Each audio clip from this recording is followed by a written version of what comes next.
বাহুবলী আর RRR এর পর পরিচালক এস রাজামৌলি আবার ফিরছেন আরও বড় চমক নিয়ে।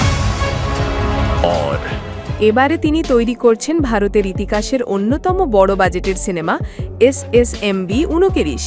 এই সিনেমায় থাকছেন 3 সুপারস্টার, দক্ষিণী সুপারস্টার মহেশ বাবু, বলিউড কুইন প্রিয়াঙ্কা চোপড়া এবং মালয়ালম হিরো পৃথ্বীরাজ সুকুমারন। তাদের একসঙ্গে দেখা যাবে পর্দায়। ভাবুন একবার কতটা বড় স্কেল হতে চলেছে এই প্রজেক্ট। সম্প্রতি কেনিয়ায় শেষ হয়েছে ছবির এক বিশাল অংশের শুটিং। আফ্রিকার মনোরম লোকেশন মাসাই মারা, লেক নাইভাসা, সাম্বুরু, মাউন্ট কিলিমাঞ্জারো এবং আম্বোতেলি এই জায়গাগুলোতে ধারণ করা হয়েছে সিনেমার গুরুত্বপূর্ণ দৃশ্য। শুটিংয়ের ফাঁকে পরিচালক রাজামৌলি দেখা করেন কেনিয়ার পররাষ্ট্রমন্ত্রী মুসালিয়া মুদাবাদির সঙ্গে। তিনি নিজেই শেয়ার করেছেন এই সিনেমার দলের সঙ্গে তোলা কিছু এক্সক্লুসিভ ছবি।